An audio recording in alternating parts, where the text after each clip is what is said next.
ದಕ್ಷಿಣ ಒಳನಾಡು ಹಾಗೂ ಕರಾವಳಿ ಭಾಗಗಳಲ್ಲಿ ಮುಂದಿನ 4 ದಿನಗಳ ಕಾಲ ಗುಡುಗು ಸಹಿತ ಭಾರೀ ಮಳೆಯಾಗುವ ಸಾಧ್ಯತೆ ಇದೆ ಎಂದು ಹವಾಮಾನ ಇಲಾಖೆ ಮುನ್ಸೂಚನೆಯನ್ನು ನೀಡಿದೆ.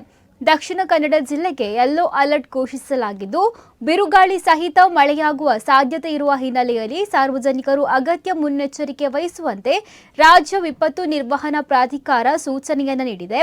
ಕರಾವಳಿ ಭಾಗಗಳಲ್ಲಿ ಮಳೆಯ ತೀವ್ರತೆ ಹೆಚ್ಚಾಗುವ ಸಾಧ್ಯತೆ ಇರುವುದರಿಂದ ತಗ್ಗು ಪ್ರದೇಶದ ನಿವಾಸಿಗಳು, ಮೀನುಗಾರರು ಹಾಗೂ ವಾಹನ ಸವಾರರು ಎಚ್ಚರಿಕೆಯಿಂದ ಇರಬೇಕೆಂದು ಅಧಿಕಾರಿಗಳು ತಿಳಿಸಿದ್ದಾರೆ.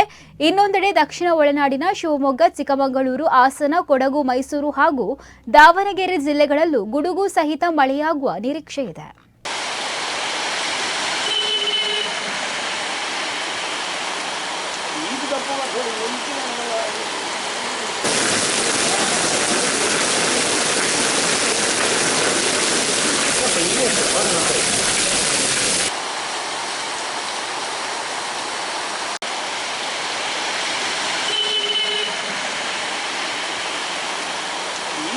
ಇದು